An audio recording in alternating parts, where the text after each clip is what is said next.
afternoon students, this is the video for 10th class, subject biology and topic transportation in plants. We have discussed in previous video transportation in plants through xylem, and we have discussed the transportation of water and minerals. Now we are going to study the transportation of food, hormones and other substances like amino acids, and these are the mainly food which is the photosynthetic products. तो जिसको जो केवल plant के कुछ ही हिस्सों में photosynthesis होता है, और इसमें ये जो फूड बनता है इसको यूटिलाइज प्लांट की जो है हर एक बॉडी करती है, हर एक पार्ट करता है। और दूसरा रीज़न ये भी है ट्रांसलोकेशन का, यानी फूड के ट्रांसफ़र का, क्योंकि जो जितना भी फूड फोटोसिंथेसिस में बनता है वो सारा का सारा फूड यूज़ एकदम नहीं होता, तो प्लांट क्या है उसको स्टोर करके उसको रख लेता है। तो जो फूड है वो प्लांट में स्टेम में या रूट्स में या बर्ड्स में, तो मतलब प्लांट का अपना, हर एक प्लांट का अपना एक स्टोरेज रीज़न होता है। फ्रूट्स में, कुछ प्लांट में फ्रूट्स के फॉर्म में जो है फूड स्टोर होता है, कुछ फूड का पार्ट सीड में भी जो है स्टोर होता है, जो आगे चल के एम्ब्रियो में यूज़ होता है। तो इस तरह से जो प्लांट में जो फोटोसिंथेसिस से फूड बनता है तो प्लांट उसको स्टोर करके रखता है। तो इसके लिए प्लांट में मूवमेंट होती है फूड की, और जो फूड का जो ट्रांसफ़र है यानी ट्रांसपोर्टेशन है एक जगह से, यानी कि ख़ास तौर से लीव से जो प्लांट के अदर पार्ट्स तक जाने का है, तो इसको ट्रांसलोकेशन कहते हैं। और ये जो फूड है हमेशा सोल्यूबल प्रोडक्ट्स के फॉर्म में ही जो है मूव करता है। तो इसको जैसे हमने वाटर एंड मिनरल्स के ट्रांसपोर्टेशन को एक नाम दिया था, that was ascent of sap, और इसी तरह से फूड के ट्रांसपोर्टेशन को हम एक टर्म दे रहे हैं जिसका नाम है ट्रांसलोकेशन। ट्रांसलोकेशन का मीनिंग होता है the transportation of soluble products of photosynthesis, यानी कि फोटोसिंथेसिस में जो प्रोडक्ट बना है मेनली, और वो सोल्यूबल फॉर्म में, एक सॉल्यूशन के फॉर्म में प्लांट में एक पार्ट से दूसरे पार्ट तक मूव करता है, दैट इज कॉल्ड ट्रांसलोकेशन। दूसरी बात हमें ये समझना है कि जैसे वाटर एंड मिनरल्स में जो प्लांट का टिश्यू था दैट इज जाइलम यूज़ हुआ था, तो फ्लोएम जो है ट्रांसलोकेशन में यूज़ होता है। आपको पता होगा 9th में आपने ये टॉपिक पढ़ा था वस्कुलर टिश्यू के बारे में। वस्कुलर टिश्यू उसी टिश्यू को बोलते हैं जो ट्रांसपोर्टेशन में हेल्प करता है।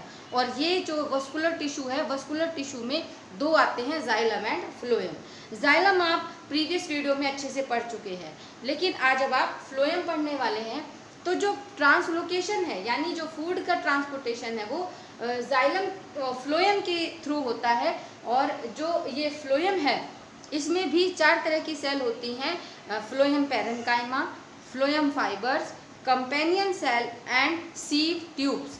मैंने आपको प्रीवियस वीडियो में ये भी बताया था कि फ्लोएम में चारों में से 2 जो सेल्स हैं वो ही यूज़ होती हैं ट्रांसलोकेशन में, sieve tubes and companion cells, because they make a continuous channel, एक पूरा चैनल बनाती हैं ऊपर से लेके नीचे तक, और इसी वजह से इसमें जो है फूड मूव करता है। प्लांट में सिर्फ फूड ही मूव नहीं करता, फूड ही का ही ट्रांसपोर्टेशन नहीं होता, उसके साथ साथ एमिनो एसिड्स, हॉर्मोन्स और अदर सब्सटेंसेस भी होते हैं जिनको फ्लोएम ट्रांसपोर्ट करता है। अब स्टेम यानी जाइलम के ट्रांसपोर्टेशन में और फ्लोएम के ट्रांसपोर्टेशन में थोड़े बहुत जो है डिफरेंसेस हैं।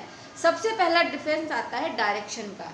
जाइलम का जो डायरेक्शन है हमेशा अपवर्ड होता है, क्योंकि प्लांट में वाटर और मिनरल का सोर्स केवल सोइल है, और प्लांट रूट से वाटर को और मिनरल को एब्जॉर्ब करता है, और जिसको वाटर जो है ऊपर तक लेके जाना होता है, तो हमेशा अपवर्ड डायरेक्शन में चलता है। जबकि फ्लोएम के केस में डायरेक्शन चेंज हो जाती है प्लांट की नीड के अकॉर्डिंग। जैसे जब प्लांट फोटोसिंथेसिस करता है और जिस वक्त उसके पास लीव्स होती हैं अदर सीजन में, उस वक्त जो डायरेक्शन होता है फूड जो है लीव्स में बनता है, और वहाँ से फूड का मूवमेंट जो होता है वो लीव से स्टोरेज ऑर्गन तक होता है। और किसी प्लांट में ये स्टोरेज ऑर्गन रूट्स भी हो सकते हैं, फ्रूट्स भी हो सकते हैं और सीड्स भी हो सकते हैं। इसके अलावा जो फूड है वो लीफ से ग्रोइंग ऑर्गन्स तक डायरेक्ट भी जाता है। जैसे कि प्लांट में और ऑर्गन्स होते हैं जो ग्रो कर रहे होते हैं, जैसे किसी में ब्रांचेस ग्रो कर रही है या फ्लावर बन रहा है या बड कोई ग्रो कर रही है। तो इस तरह से क्योंकि उस वक्त वहाँ उन ऑर्गन्स में फूड की ज़्यादा रिक्वायरमेंट होती है, तो जो फूड है वहाँ पर इस तरह से डायरेक्शन उसकी जो है मल्टी डायरेक्शन होता है। कभी भी ये नहीं है कि ऊपर से नीचे ही चलेगा। डायरेक्शन हमेशा हमें याद रखनी है। इसमें डायरेक्शन अपवर्ड भी हो सकती है। अभी मैं आपको बताऊंगी अपवर्ड किस रीजन में होती है और किस कारण से होती है। और डाउनवर्ड तो आपको पता ही है ऊपर से नीचे की चलता है। और मल्टी डायरेक्शनल भी हो सकती है। तो डायरेक्शन इसकी प्लांट की नीड के अकॉर्डिंग चेंज होती है। दूसरी बात, जैसे हमने जाइलम में पढ़ा था, बहुत कॉम्प्लेक्स हमने प्रोसेस पढ़ा था, जिसमें हमने पढ़ा था कि मिनरल्स को पहले अपटेक करता है, फिर जो है मिनरल्स की कंसंट्रेशन ग्रेडियंट हो जाती है और फिर वाटर एब्जॉर्ब होता है, फिर ट्रांसपिरेशन पुल हमने पढ़ा। तो ये सब कॉम्प्लेक्स प्रोसेसेस थे। लेकिन फ्लोएम के केस में ऐसा नहीं है। इसमें जो सर्टेन फिजिकल प्रोसेस यानी कि डिफ्यूज़न वगैरह से ही हम लोग इस चीज़ को समझ सकते हैं कि प्लांट में कैसे ट्रांसपोर्टेशन होता है। और इसमें जो है एनर्जी को यूज़ करके जो है प्लांट क्योंकि जाइलम का जो प्रोसेस था उसमें एनर्जी की इतनी ज़रूरत नहीं होती, बस मिनरल ट्रांसपोर्टेशन होगा एक्टिवली जिसमें एनर्जी यूज़ होगी। उसके बाद जितना भी पूरा प्रोसेस है ऊपर तक जो पानी जाता है वो बिना एनर्जी खर्च किए ही जाता है, वो सारा पैसिव है। लेकिन फ्लोएम के केस में ऐसा नहीं है। फ्लोएम में जो ट्रांसपोर्टेशन होता है उसमें एनर्जी को खर्च करना पड़ता है। और आप अच्छे से जानते हो प्लांट हो या एनिमल, उनके अंदर जो एनर्जी का सोर्स है वो एटीपी होता है। जो उसका जो प्रोसेस है वो मैं अभी इसके बाद आपको समझाऊंगी। लेकिन यहाँ पर मैंने एक वर्ड लिखा है अपवर्ड, इसको मैं पहले समझाना चाहती हूँ। क्योंकि जो डायरेक्शन है तो ये प्लांट की नीड के अकॉर्डिंग चलती है। जब स्प्रिंग सीजन आता है, स्प्रिंग सीजन में जो प्लांट्स हैं अपनी पत्तियां जो हैं, लीव्स जो हैं वो शेड ऑफ कर देते हैं, यानी वो अपनी पत्तियां उस वक्त गिरा देते हैं। और जिस वक्त पत्तियां गिर जाती हैं तो फूड का जो सोर्स होता है उस वक्त वो लीव्स नहीं होती। उस वक्त जो फूड होता है, जो स्टोर्ड फूड होता है, जो स्टेम में या रूट्स में वो फूड जो स्टोर हुआ होता है, अब फूड का जो ट्रांसपोर्टेशन की डायरेक्शन होती है अब वो जो है अपवर्ड भी हो सकती है। वो फूड नीचे से ऊपर की तरफ भी चलता है। तो उस वक्त जो फूड है स्टोर्ड रीजन से ग्रोइंग जो बर्ड्स हैं जो आगे चल के लीव्स बनाएंगी या फ्लावर, क्योंकि स्प्रिंग सीजन में उसके बाद फ्लावरिंग होती है, तो इस तरह से जो ग्रोइंग बर्ड्स हैं उन तक इस फूड का जो है डायरेक्शन चलता है। This is the diagram of a phloem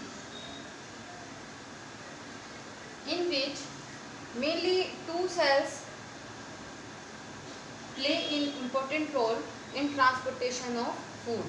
Mostly they are seed tubes and companion cell. Phloem में जो सीड ट्यूब्स हैं वो एक कॉन्टिन्यूस चैनल बनाती हैं, एक सीड ट्यूब के नीचे दूसरी सीड ट्यूब, और जहाँ पर सीड ट्यूब आपस में कनेक्ट होती हैं वहाँ पर एक छोटे छोटे पोर होते हैं जिनको सीड पोर्स कहते हैं। अब और इसके चारों तरफ जो सेल होती हैं वो कंपेनियन सेल होती हैं, और इसके चारों जो ये डायरेक्ट कांटेक्ट में होती हैं जाइलम से, जिसमें वाटर मूव करता है। अब प्रोसेस क्या होता है, क्योंकि फ्लोएम जो है मीजोफिल के साथ डायरेक्ट कांटेक्ट में होता है। और मीजोफिल टिश्यू क्या है? मीजोफिल टिश्यू होता है जिसमें ज़्यादा क्लोरोप्लास्ट होती है लीफ का, और लीफ में जो मेन फोटोसिंथेसिस का प्रोसेस होता है वो इस मीजोफिल टिश्यू में ही होता है। तो जब मीजोफिल टिश्यू में फोटोसिंथेसिस होता है तो इसमें फूड बनता है, और ये फूड बाद में सुक्रोज के फॉर्म में, सुक्रोज के सॉल्यूशन में मूव करता है। तो जैसे ही सुक्रोज यानी मीजोफिल फ्लोएम के कांटेक्ट में आता है तो पहले इस सुक्रोज को एक्टिवली एब्जॉर्ब करना पड़ता है। एक्टिवली का मतलब होता है कि प्लांट को एनर्जी खर्च करनी पड़ती है एटीपी की फॉर्म में। जैसे ही जो सुक्रोज है एक्टिवली इसके अंदर सीड ट्यूब में आता है तो यहाँ पर जो ऑस्मोटिक प्रेशर है वो बढ़ जाता है, क्योंकि यहाँ पर ज़्यादा सुक्रोज आने की वजह से इसमें और इसके आसपास के जो सेल है उसमें वाटर के कंसंट्रेशन का डिफरेंस आ जाता है।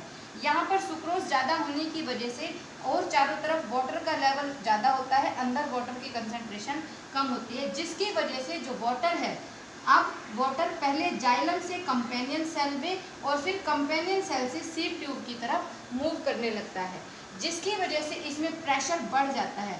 अब जैसे इस प्रेशर इसमें बढ़ा और मान लिया यहाँ पर प्रेशर कम था, तो ज़्यादा वाटर के एब्जॉर्प्शन से प्रेशर बढ़ने की वजह से जो फूड है वो जो लोअर जो प्रेशर के एरिया है, यानी ऊपर या नीचे या जिस भी तरफ वो प्रेशर कम है उस तरफ पुश आउट हो जाता है ये सुक्रोज यानी कि जो ये फूड है। तो इस तरह से जो मटेरियल है वो मूव करता है फ्लोएम के अंदर। ये सिंपल प्रोसेस है जिसके थ्रू फ्लोएम में फूड का ट्रांसपोर्टेशन होता है। इसके साथ ही जो हमारा टॉपिक था ट्रांसपोर्टेशन, तो ये आज ख़त्म हो गया है, जिसमें हमने एनिमल्स में ट्रांसपोर्टेशन और प्लांट्स दोनों में ही ट्रांसपोर्टेशन पढ़ा था। तो एक टॉपिक जो है ख़त्म हो गया है। इसके बाद मैं आपको ट्रांसपोर्टेशन की जो असाइनमेंट है वो सेंड कर दूंगी, और इसके बाद हमारा सिर्फ इस चैप्टर में एक टॉपिक रह गया है, दैट इज़ एक्सक्रीशन। तो जो नेक्स्ट टॉपिक होगा हमारा एक्सक्रीशन है। और बार बार बच्चे ये पूछ रहे हैं कि हमें इसे फेयर नोटबुक में करना है या नहीं करना है।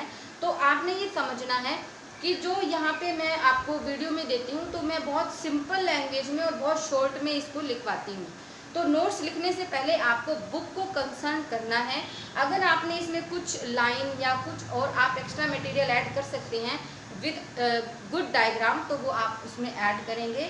और हाँ, आपने ये सारे नोट्स फेयर नोटबुक में करने हैं और लर्न भी करना है साथ में। और जो मैं असाइनमेंट आपको भेज रही हूँ वो असाइनमेंट आपने, जो मैंने आपको असाइनमेंट की अलग नोटबुक लगाने को कहा था, उस असाइनमेंट की नोटबुक में अलग से करना है। फेयर नोटबुक में असाइनमेंट नहीं करनी है जिसमें आप नोट्स लिख रहे हो।